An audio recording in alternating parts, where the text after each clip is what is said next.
Hello, today we are going to concentrate on how to find percentages specifically for the TABE test.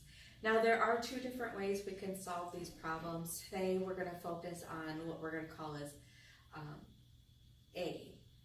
So A level, we're going to just interpret what each word means. What is means N equals 30%.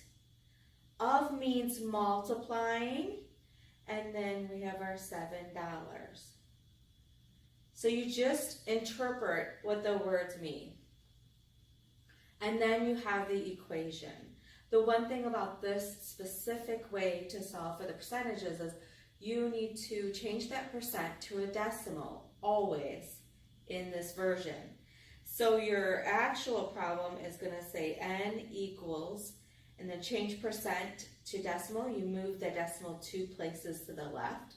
So it's going to look like this, 0.30 times, I'm going to just get rid of the dollar sign so we don't have as many signs, times 7.00.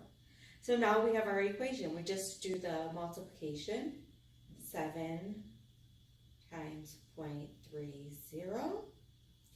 Since the first number is 0, we're going to start there. And then the 3, we start in the 10th spot. 3 times 0 is 0. 3 times 0 is 0. 3 times 7 is 21. Remembering our rules for the decimal, multiplying decimals, we have 1, 2, 3, 4 places in that. So we look at your answer. We need 4 decimal places. 1, 2, 3, 4. And the decimal goes between the 2 and the 1. So our final answer is N equals $2.10.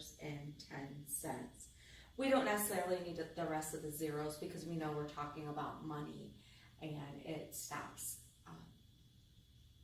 at the hundredth spot, which is where the 0 is. Now that's one example using A method.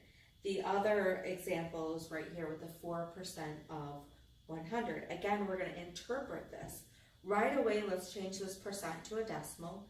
Move the decimal 2 places to the left. If you don't see the decimal, we assume that it's on the right hand side of that number. Move it 2 times, once, and then again. So that way, if there's no number, you add a 0. So this decimal is 0.04, or of means multiplication, times 100. And now we're going to solve 100 times 0.04. We have 4 times 0 is 0, 4 times 0 is 0, 4 times 1 is 4. Since the next number is 0, we don't need to do another row. But we do need to count up all the decimal places within the problem. We have 1, 2, and we need to count for that in the answer. So we have 1, 2, so the decimal goes between the 4 and the 0. So our final answer for that, oops, sorry, it doesn't say dollar signs, is either 4.00 or just 4. So either answer is correct.